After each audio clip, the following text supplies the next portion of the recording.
It is a locked on crossover previewing the biggest game of the weekend in college football. The TCU Horned Frogs, who are currently sitting at number 4 in the college football playoff rankings, travel to Austin, Texas to play the Texas Longhorns in DKR under the lights on Saturday night. And of course, this is Jonathan Davis from Locked On Longhorns to give you the Texas point of view. And we have Steven Simcox from the Locked On Horned Frogs telling us everything we need to know about TCU on this Locked On crossover episode.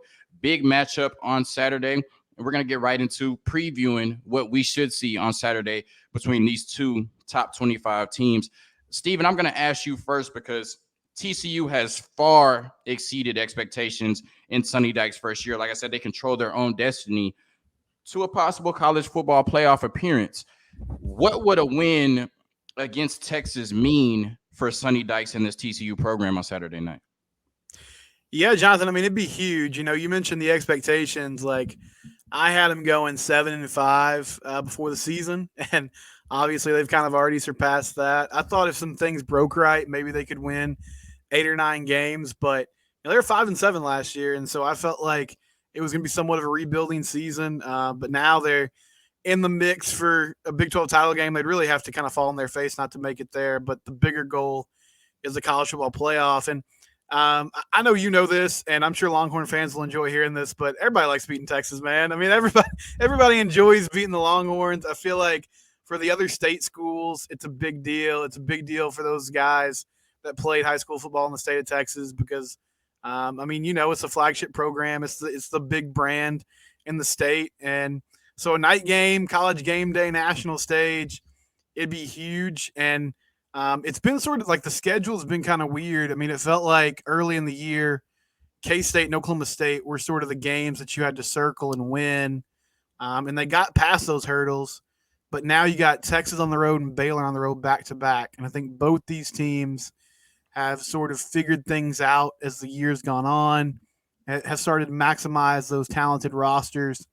And so you get to 10-0, and I mean, all of a sudden, I think those expectations go up. But I'm excited they're number 4 in the country. I'm not really quite ready to buy into the idea that if they take an L, the committee will still be in love with them. So I feel like you got to try to stay undefeated and run the table. And so that's kind of priority number 1. But I was going to ask you, I mean, it's been sort of a roller coaster year. Texas is in a good position right now, but what's happened for the Horns? I mean, following that Tech game, I know they stumbled against Oklahoma State, but honestly, besides like Quinn Ewers getting healthy and them sort of being at full strength, what's changed for this team as the year's gone on to help them get in a better rhythm and play better here down the stretch? Well, we talked a little bit off the record, and you mentioned that, TCU has to go undefeated.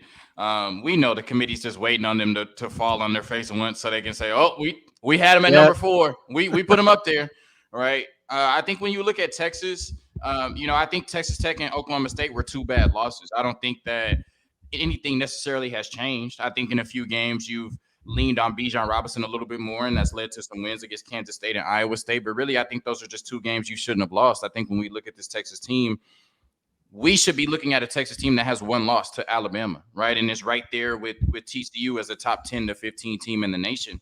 But they blew a double-digit lead to Texas Tech. They blew a double-digit lead to Oklahoma State, and they needed some luck to back into the position they're in now, because if Oklahoma State doesn't lose to Kansas and Kansas State, 2 weeks in a row, and then they don't beat Kansas State, they wouldn't control their own Big 12 destiny right now. So I think they've kind of lucked into the position that they're in now. But now that they're in this position, they understand that they control their own destiny to the Big 12 championship. And I think this game means the world to the Texas Longhorns and Steve Sarkisian. I actually think although TCU is number 4 in the nation and has college football playoff aspirations, I think more pressure is on Texas, because when you look at Steve Sarkisian, he goes 5-7 in his first year. And then you see the performance against Alabama. You say, okay, this Texas team is ahead of schedule. And then they come out flat against UTSA. They're able to just out-talent UTSA and beat them in a 60-minute football game. Then you come right back and lose to Texas Tech. You win 3 in a row against probably the worst 3 teams in the conference, Oklahoma, West Virginia, and Iowa State. And then you lose to Oklahoma State, blow another double-digit lead, and you come back and beat Kansas State. So like you said, it's been a roller coaster. It's been a whole bunch of inconsistency, and it's been a bunch of ups and downs and ups and downs. Right now, Steve Sarkisian is 11-10 in his tenure as the head coach at the University of Texas. As he loses to TCU, he goes right back to being 500. I think this Texas team, it's time for them to get over the hump. It's time for them, if they're going to get back to what we, like you said, that flagship, that blue blood, that University of Texas, that a lot of people think they're on the verge of breaking through to. This is the weekend that you have to do it, right? If you control your own destiny 75% through the season to get to the Big 12 championship, you have to close. It's a home game. It's a night game at DKR. I know you've seen the visitor list of recruits that are coming. It's a bigger list than the Bama game. I mean, you got the top players in the 2023 class and 2024 classes. There's so much momentum for Texas right now. Just flipping Colton Vasek, Anthony Hill likely to flip to Texas as well. I mean, they're bringing in superstar players in these recruiting classes, but we've seen that for the better part of a decade, and yet the results on the field haven't matched that. Like I said, I think if you win this game, you say, okay, we beat a top 5 team in the country. We control our own destiny to the college football playoff. We're building momentum on the recruiting side. This Texas team looks completely different than they did last year. And moving forward, maybe next year we can talk about the college football playoff. The trajectory of this program is changing. But if you lose, Steve Sarkisian is right back to 500. We're right back to asking the questions about this Texas program. What are they? When will they get over the hump? And why do they keep shooting themselves in the foot? So I think this game means a lot more for Texas than it does for TCU, because TCU has already exceeded expectations. You just said it. You thought TCU would win 7, maybe 8 games and luck into 9, and they're 9-0 right now. Like Sonny Dykes is, you know what I'm saying? He's already coach of the year, right? This year, period, right? Steve Sarkisian still has so much to prove because he's left so much meat on the bone. Texas has so much to prove because they've left so much meat on the bone. And to me, if they don't win on Saturday, we're right back at square one, where it's who is Steve Sarkisian as a head coach, and why can't this Texas team get over the hump? Yeah, it's really fascinating. So one aspect of this matchup that I think we both have thoughts on, but the Gary Patterson angle to me is really intriguing. It's still so weird, man. Like I tweeted a picture earlier this week, Jonathan, of him throwing up the hook'em horns with O'Shawn Mathis, who I know didn't end up at UT, but it's just kind of crazy to still see him in Longhorn gear. And I know you wanted to kind of bounce off me like what this means to him. But first, I just wanted to ask you, how much of an impact has he had? Because I know like he's an analyst, so he's not on the field. I don't really know if he's with the players all the time, but I do remember watching the Bama game and thinking, man, this is a lot of 4-down fronts, a lot of kind of exotic blitzes, some risk taking that seems like it's Gary Patterson's identity. And so I think they've taken some of his ideas. But from your perspective, is this a GP defense, or is he just sort of behind the scenes kind of tinkering with some things and giving them some scouting reports that are helping them out throughout the season? Yeah, it's definitely tough. It's kind of hard to quantify what Gary Patterson has brought to this defense, especially when you look at Pete Kakowski's track record. So at Boise State in year 2, they took a big jump. At Washington in year 2, they took a big jump. And so Texas this year has followed suit, taking a big jump in Pete Kakowski's second year. But of course, how can you attribute all of that to Pete Kakowski when you've brought in a Gary Patterson, a special assistant to the head coach? I think when you look at his impact on this defense, like I said, I think it's, Pete Kakowski deserves the majority of the credit, right? And you have a lot of experienced players that are now in the second year of this system, understand the system a lot more, and are playing a lot more sound and faster in the system. They have a better understanding of where they're supposed to be, their assignments, and what they're supposed to do. But we know that Gary Patterson is one of the best defensive minds in the country, and you can't, although Texas fans may have, you can't overstate what he can bring to this defense. So I think it starts with the secondary. The secondary, especially the safeties. We've seen the best safety play at Texas that we've seen from a while in Jaron Thompson and Anthony Cook. And I think they're playing sound. They're exactly where they're supposed to be. They're starting off playing flat-footed, right, and kind of reacting to the play and then making a play on the ball. And then the communication. Not just between the safeties, but from the back to the front, to the corners, to the linebackers. That has been something that's been a welcome sight as well. That's something that you could say maybe Gary Patterson has brought in and emphasized, that communication between the safeties and just the safety play overall. I might be getting this wrong as far as which one is the boundary and the field corner, but I think you've seen a lot of Ryan Watts playing that press position, right? Up tight, playing that tight coverage at the line of scrimmage, and then Deshaun Jameson more of your playmaking corner, kind of playing off on that side. I think that's some of the Gary Patterson effect. And then you just talked about watching the Alabama game, right? Like the exotic blitzes, them looking more sound, looking a little bit cleaner on defense and things. That's what we got used to. Not really the last few years, but that's what we got used to at TCU. And we're starting to see a little bit more of that at Texas. So it's funny with Texas fans because they love Gary Patterson, and the jury is still out on Pete Kwiatkowski. Not sure why, but the jury is still out on Pete Kwiatkowski. So when the defense is in DKR and they're giving up 15 points a game, and when they're shutting out Oklahoma, it's, oh my God, Gary Patterson, I'm so glad he came to the University of Texas. And then when they're on the road giving up 40 to Oklahoma State and 37 to Texas Tech, it's like, oh, get Pete Kwiatkowski out of here. It's like why Gary Patterson don't get blamed for that, So, like I said, it's hard to overstate what Gary Patterson may have brought to this team, but I think Texas fans have done that. But I kind of want to, and like I said, I want to say that's not to say that he hasn't brought a lot to this team. I think he has brought a lot to the defensive side, but I think we've given too much credit to Gary Patterson and kind of shunned away Pete Kwiatkowski, who is the one calling the plays. He is the defensive coordinator. And it's funny because I'm really kind of nervous, and I'm going to ask you about what you think this game means for Gary Patterson, because I'm a little nervous. I don't know where his head's at. I don't know where his heart's at. And I don't know if you saw the clip. Texas is beating their biggest rival 49-0. They're rushing to the crowd. They're about to go sing Eyes of Texas. They're feeling themselves in the Cotton Bowl. But Gary Patterson is asking the cops, hey, man, do you have the score of the TCU Kansas game? So I don't know, man. He seems a little torn. He's tugging on those heartstrings. I don't know. He coached TCU for a while. Obviously, his heart is still somewhat with TCU. He still loves those players. Those are his players. So what do you think this game means for Gary Patterson? Yeah, I love this. Let's start this conspiracy theory, huh? That GP is just trying to throw in the towel for Texas against TCU. I kind of like that angle. It is funny, though. I think, the joke has been made. There's a statue of him outside the stadium in Fort Worth. He is, when people talk about TCU football, now it might change in the next few years if they keep winning like this, but the first person people think of is probably Gary Patterson, maybe LaDainian Tomlinson. But I feel like for the majority of people, GP is the first name that comes to mind. He's the all-time winningest coach. He was there for 20-plus years, got them to the Big 12. And so, yeah, I do think you're right. I think he loves these players. He recruited them. He cares about them. Here's what else I know about Gary. I know that he is a competitor, right? Like I see this wonderful picture that you got behind you of Michael Jordan. It's a great shot. He pushes Byron Russell.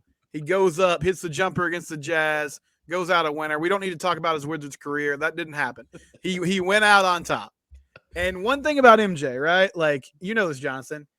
He remembered every slight. He would make things up. Like he didn't play like he was the best ever. I mean, he did, but he had this mentality of like, I'm going to take everybody down. I'm going to prove everybody wrong.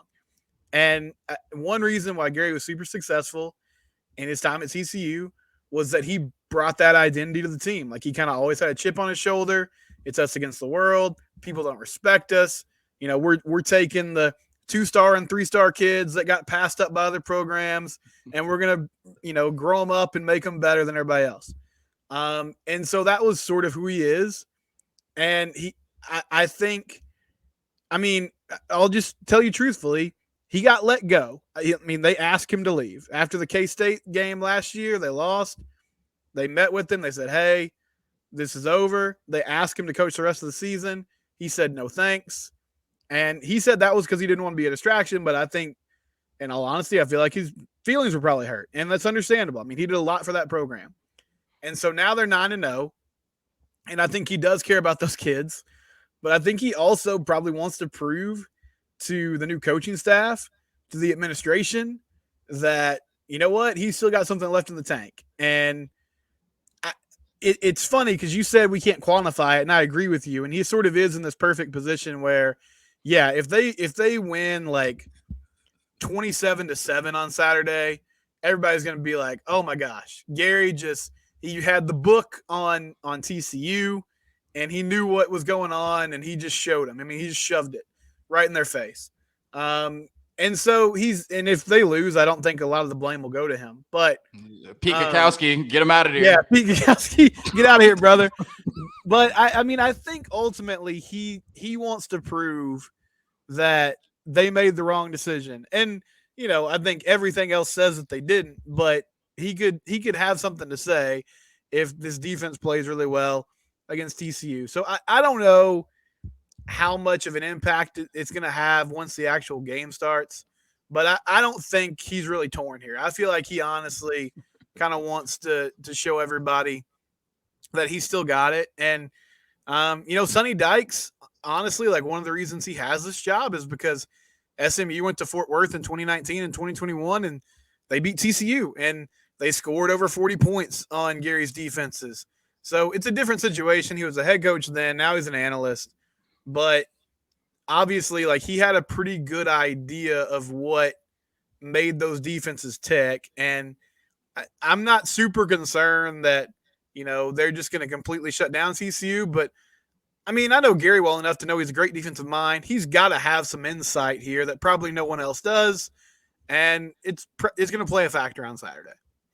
Yeah, we're going to talk about his replacement next in Sonny Dykes, but definitely thank Steven there for warming my burnt orange heart and assuring me that Gary Patterson is going to be rooting for the Texas Longhorns and doing everything in his power to make sure the Texas Longhorns win on Saturday. Inflation has us all thinking about different ways to cut back, whether it's driving less, dining out less, or buying less from the grocery store. We can all agree there's nothing fun about less. Hell, inflation has so many people watching this TCU Texas game at home instead of in DKR on Saturday. That's why I started using Upside. Upside is an incredible app for anyone who buys gas, groceries, or dines out. With Upside, I don't have to cut back because I get cash back on every purchase. To get started, download the free Upside app, use my promo code LOCKED, and get $5 or more cash back on your first purchase of $10 or more. Next, claim an offer for whatever you're buying on Upside. Check in at the business pay as usual with a credit or debit card and get paid. Download the free Upside app and use promo code LOCKED to get $5 or more cash back on your first purchase of $10 or more. That's $5 or more cash back on your first purchase of $10 or more using promo code LOCKED. And betonline.net is your number one source for sports betting info, stats, news, and analysis. Get the latest odds and trends for every professional and amateur league out there, from football to basketball to soccer and esports. We've got it all at betonline.net. So head to the website today or use your mobile device to learn more. Bet Online, where the game starts. So 9 games through the season, Steven, TCU has their highest win total since 2017. You mentioned that, they told Gary Patterson it's time to hit the road, and he feels like they didn't make the right decision. But success-wise, through 9 games, it does look like they made the right decision with Sonny Dykes. What has changed for this TCU program under Sonny Dykes? Well, I mean, I think he's been a breath of fresh air because coach's personalities really come down to whether they win or lose, right? I think, like, if coach wins, we highlight all the positive things about their personality. If they lose, then we sort of harp on some of the things that they might do wrong. But it has been a big difference. I feel like the freedom that the players have. I think Sonny's more of a player's coach. He's more laid back. He's not going to just chew guys out on the sidelines every missed third down or missed assignment. And so that's allowed guys to relax some and maybe play with less pressure. The offense has been revamped, and they had some weapons like Quintin Johnston on the outside had been somebody had shown some flashes. Darius Davis has outstanding speed. Kendre Miller had been a good running back for them when Zach Evans had been out for injuries or other situations. But I feel like they've really unlocked something here with Max Duggan, who didn't win the job out of fall camp, but they've helped him stay in the pocket, make better decisions. I think they've simplified this offense and made it more quarterback friendly with some of the things they're doing by using motion and misdirection and trying to create better situations for him to throw in. And then the big surprise to me has been defensively. I don't think they've been a great defense, but they've sort of had this recipe so far this year of kind of holding on in the first half and figuring some things out and then adjusting at halftime and really coming out and making plays in the second half of games. Have forced some turnovers and have gotten big stops. And so, I feel like it's been sort of a perfect storm. They've improved. I think the Big 12, I don't know if it's just the parity of the league this year, but I don't believe there's like one team that's just head and shoulders better than everybody else. Maybe somebody emerges here in the last 3 games of the season. But it's culminated in them being at this point where they're 9-0 and, they're rolling. Everybody's feeling good about where they're headed. And so I think one interesting angle about this game too, Jonathan, is the quarterbacks. And two pretty different guys, and I guess the hype around them coming into the season. Quinn, obviously, everybody knew Quinn Ewers' name. So as we sit here, you've seen him in consecutive weeks now. Like, you've got a little bit of a sample size. What are your impressions of Quinn Ewers? And I mean, I know we see the arm talent, right, and we see the ability. Is just consistency kind of the next step for him moving forward throughout the rest of the season and beyond? Yeah, definitely. I think it kind of happened in reverse with Quinn Ewers. Usually you see quarterbacks have the growing pains and then you see them, get better with experience. And then you say, okay, like now he's ready at that level. I think it kind of happened in reverse with Quinn Ewers, right? You kind of throw out ULM. You can't really take anything from that game just because of the talent disparity. And you see him come out in the first quarter, albeit less than a quarter really against Alabama. But he looked like the best player on the field for 25% of the football game, right? And that's all we have to go off of. And then he comes back against Oklahoma after 3 weeks off and is the biggest reason that they shut out Oklahoma 49-0. And so you're like, oh, okay, well, he stepped right into college, and he's ready to ball, right? Like, he lived up to the hype. He's, the next Trevor Lawrence, right? Like, he's that good. And then I think since then, there's been some underwhelming performances. Now, they've won all of those games, but one against Oklahoma State. But I think what he did against Alabama and Oklahoma, you expected to see that every week. And I think recently they've been winning with more defense in the run game, and they've kind of had to let Quinn Ewers complement Bijan Robinson and Roschon Johnson instead of letting Bijan Robinson and Roschon Johnson complement Quinn Ewers while he's being the star of the show. So I think what I've learned about Quinn Ewers and what I've seen from Quinn Ewers is that, yes, he's very talented. He can make all the throws. He can attack defenses in any area of the field, but he's still really young. He hasn't played a lot of football since 2020. He should be a true freshman. He's a redshirt freshman with relatively little to no experience. And I think we're seeing that show up now, as teams adjust to him and what he likes to do. And, we know that he's super talented with his right arm, but when you have quarterbacks like that, and I'm not saying he's Patrick Mahomes or Aaron Rodgers, but when you have quarterbacks with that elite arm talent, sometimes they can lack in the mechanics and the footwork departments. And I think we've seen that as well from Quinn Ewers over the last 3 weeks, where his mechanics and his footwork hasn't been tight, and that's led to a lot of overthrows, missed throws, and some interceptions, right? Things that we thought we would see from Quinn Ewers early in the season, and we've seen them kind of, in the middle to later parts of the season. So one thing I thought that they did really well before the Kansas State game, Texas had splits of 52% pass, 48% run this season. So they were passing the ball 52% of the time, running the ball 48% of the time. You have the best running back in the country, in my opinion, and the best backup running back, or one of the best backup running backs in the country, in Roschon Johnson, in my opinion.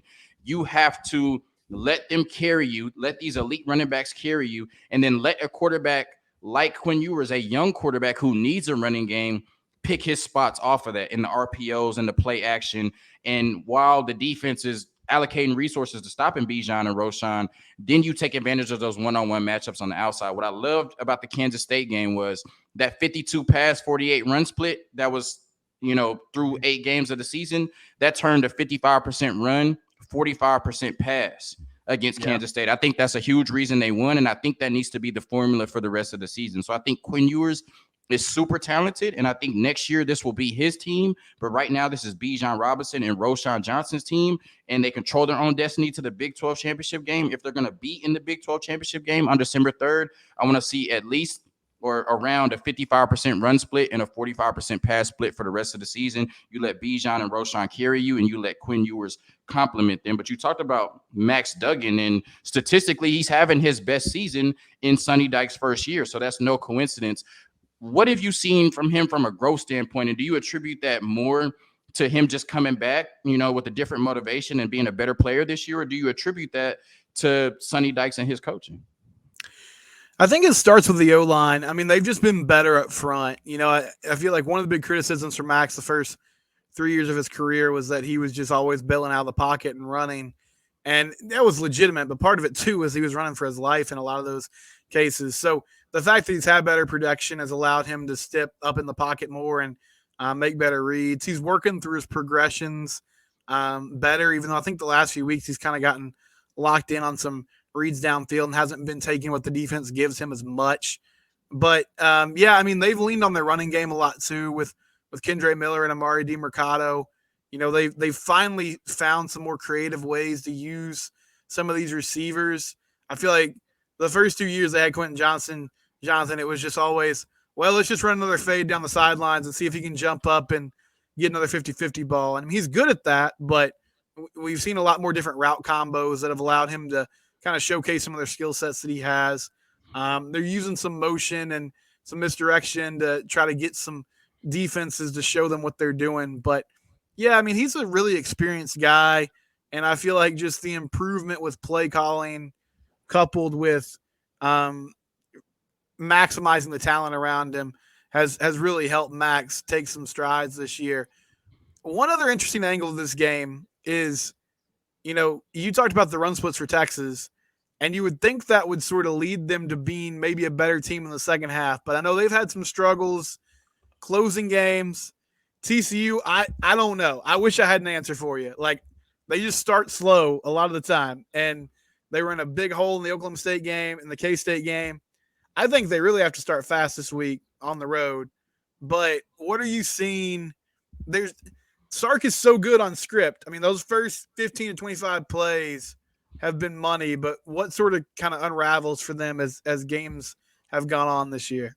I think it's a little bit of everything. And you talked about this year, but this was a problem last year before Quinn Ewers came. I mean, you had a fourth quarter lead against Oklahoma, Baylor, and Oklahoma State last year. You lose all three of those games. So this isn't a 2022 issue. This isn't a Quinn Ewers issue. This is a since Sark has been at Texas issue, right? And I wish I had one thing to attribute it to, but there's so many things. I mean, when you looked at this game last week against Kansas State, you had a fumble in the second half and 4 false starts on 3 drives, right? Your last drive was just a kneel down. So on 3 drives, you have 4 penalties and a fumble, right? Those are going to be things that prevent you from scoring in the second half. I think there's just a lot of things, penalties, lack of execution, the passing game not nearly being as efficient in the second half as it is in the first half. When you look at the second half passing numbers compared to the first half passing numbers for Texas, they're drastic. I mean, like the passer rating goes down 30 points. The completion percentage goes down 7% points.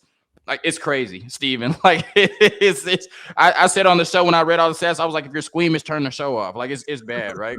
And then the running game is getting more efficient in the second half. But, if teams are stacking the box and putting 8 and 9 in there, like my boy Texas Homer says, I don't care if you're Bijan Robinson, Deuce Vaughn, whoever. Like, if there's nowhere to go, there's just nowhere to go.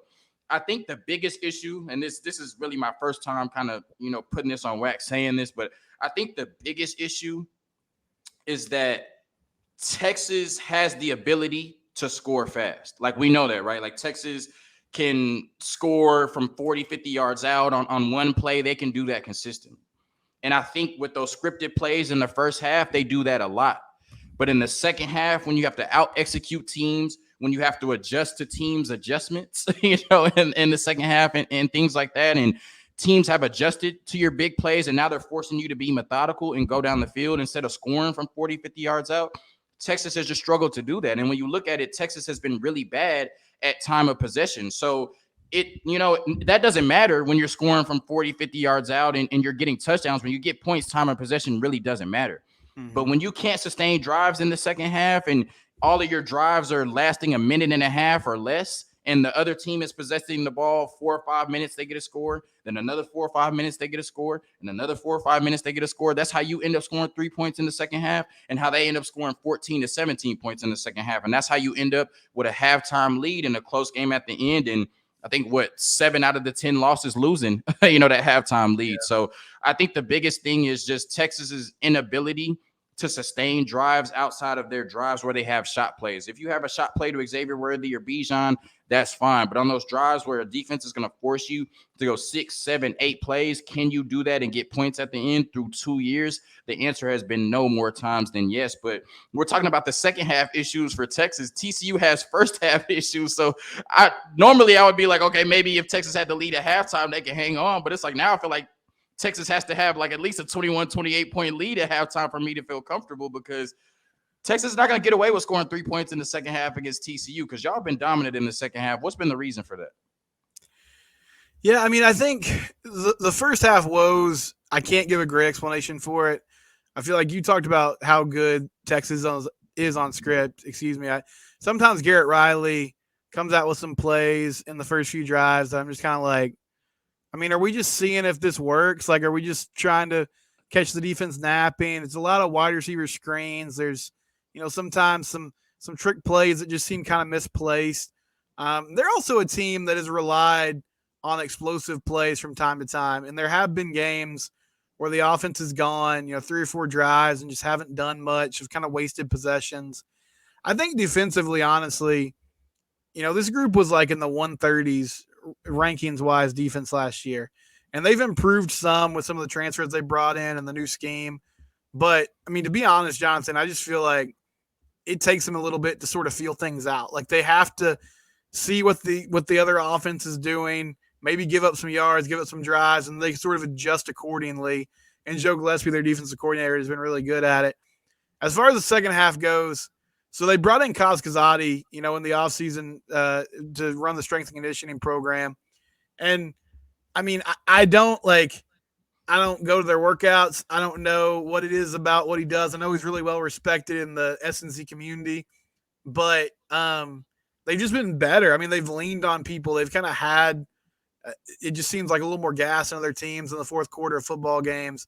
And I know one thing that Coach Dykes said in the offseason was that was an area where they were sort of behind. Like that was kind of an immediate, like they walked in and saw what they were doing from a nutrition perspective, from a weightlifting perspective, and said, this is not really, up with the modern times. So they really revamped that. I feel like that's helped. And then finally, I mean, I know some fans might interject this too. They faced some backup quarterbacks in the second half of games this year. And I feel like the K-State game, Will Howard came in. He was throwing darts all over the place, and it took him a little while to sort of, settle in. But once they did, they were able to lock things down. I still don't really know how healthy Spencer Sanders was in that Oklahoma State game, but it seemed like as the game went on and they were able to get some hits on him, it kind of changed the dynamic. And so that's played into it too. But overall, they've been a second half team, and it's caused a lot of stress for me and I know the other fans, but they've found a way to keep winning these football games.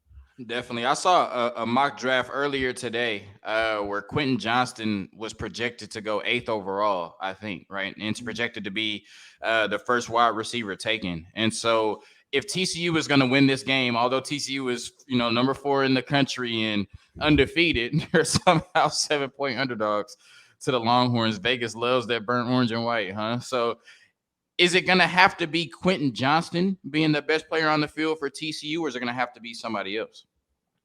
So, yeah, an intriguing subplot, too, is he's dealing with an ankle issue. And so he went out there against Tech, played a series, and they didn't return. Now, they said it was just a precautionary thing, but that is something to watch. He has to have an impact. I think they need to give him the football. The thing about Quintin is when he's on the field, I don't know. I know Watts is a really good corner. Maybe they'll just kind of let him try to man up and see what he can do. But it's just defenses are just attracted to him. I mean, that gravitational pull he has because he is so big and physical and can make plays. I feel like the biggest thing his presence does is just kind of open up the field for everybody else. So I don't think it necessarily has to be him because he has had games this year where he's sort of been quiet and they've still found ways to get other people involved and win. But he needs to be a huge part of the game plan. And, I mean, he's a special player. And when he's been locked in, he had a great game against Kansas, against Oklahoma State. That's when the offense has been humming and has been at their best. So I think he has to be, involved and be a huge factor in this football game for TCU to pull off the win because he's an NFL player. Like, he's one of the guys on this roster that is going to be playing on Sundays, and he just really affects what defenses do because they're so worried about trying to contain him during the game. Yeah. And so I'm going to get you out of here on this then. Who wins this game and why? Man, great question. It is strange, right? Like, I understand how talented Texas is. A touchdown favorite does seem a little rich. I think there's some matchup problems here. One One thing I'm curious about. So D Winters, TCU's middle linebacker, he'll be out for the first half of this game because of a targeting call against Texas Tech. And Does he so lead the team Shad in Banks is sacks? I think I was looking earlier. Does Winters lead the team in sacks or somebody Uh, else? I know he leads the team. Yeah, he leads the team in sacks, I believe. Okay. He's up there in tackles as well. And so Shad Banks is going to take his place. And Shad's kind of an interesting player. He was a receiver at North Shore in high school, but he's been on defense for TCU at the linebacker spot. And he's big. And I mean, I think he could help against Bijan. Obviously, like he's a different dude, and he's tough to bring down. But they're going to have him out there. I wonder if Texas kind of tries to target him in the passing game. So that's something to watch. I think ultimately TCU wins, Jonathan. I'm just kind of done doubting this team. I feel like they get it done. It's going to be tough on the road. I feel like they get behind early, but they sort of survive that first punch and get back in there and win the football game. But what are your thoughts? Who do you think comes out on top in this one? Yeah, I think, like I said, it needs to be a heavy dose of Bijan Robinson and Roshan Johnson and letting Quinn Ewers complement them. But you definitely have the weapons to do that, and he definitely has the talent to do that. When I look at this game, it's funny. Somebody tweeted earlier, like if this was an 11 a.m. game against an unranked TCU, I'd be nervous, right? But thankfully, these are the games that Texas gets up for, right? In DKR against a top 5 team, undefeated TCU. Thankfully, TCU can't sneak up on them. And I talked about earlier just what this game would mean for Steve Sarkisian, who does not have a signature win in 21 games at the University of Texas as a head coach. This would be a signature win.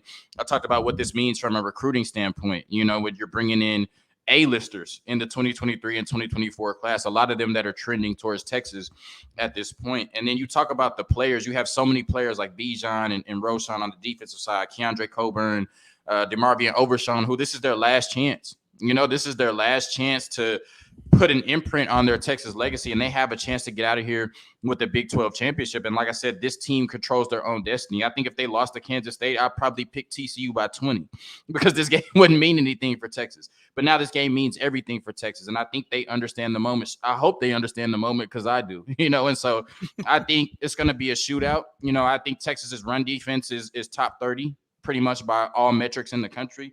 And I think they're going to force this TCU offense to throw the ball a lot. The problem is they've been really good at that.